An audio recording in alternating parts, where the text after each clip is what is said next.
വഴിക്കടവ് മരണത്തിൽ മത്സരിച്ച് പ്രതിഷേധിച്ച മുന്നണികൾ, മണ്ഡലത്തിൽ മാർച്ചുകളുടെ പരമ്പര.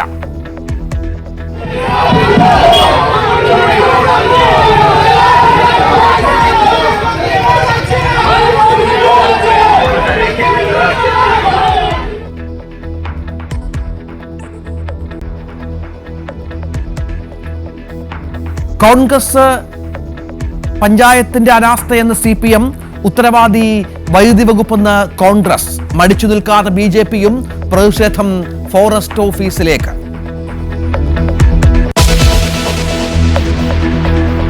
പിണറായി ഭരണം കൂടി തെരഞ്ഞെടുപ്പിൽ വിലയിരുത്തപ്പെടുമെന്ന് M. സ്വരാജ്. സർക്കാരിന്റെ വിലയിരുത്തലല്ലേ എന്ന് ചോദിക്കുമ്പോൾ സർക്കാരിന്റെ വികസന നേട്ടങ്ങളും ജനക്ഷേമ പദ്ധതികളും ഉയർത്തിയാണ് ഞങ്ങൾ പ്രധാനമായും പ്രചരണം നടത്തുന്നത്. ഈ സർക്കാരിന്റെ പരിപാടികൾ വിലയിരുത്തരുത് എന്നല്ല, അത് വിലയിരുത്തണം എന്നാണ് ഞങ്ങൾ ആഗ്രഹിക്കുന്നതും ആവശ്യപ്പെടുന്നതും. സ്വരാജിന്റെ നിലപാട് സ്വാഗതം ചെയ്യുന്നെന്ന് ബെന്നി ബെഹനാൻ. ഫലം വന്ന ശേഷം മാറ്റിപ്പറയരുത്. ശ്രീ സ്വരാജിന്റെ ആ പ്രസ്താവനയെ ഞാൻ സ്വാഗതം ചെയ്യുന്നു. പക്ഷേ തെരഞ്ഞെടുപ്പിന് ശേഷം മാറ്റി പറയരുത്.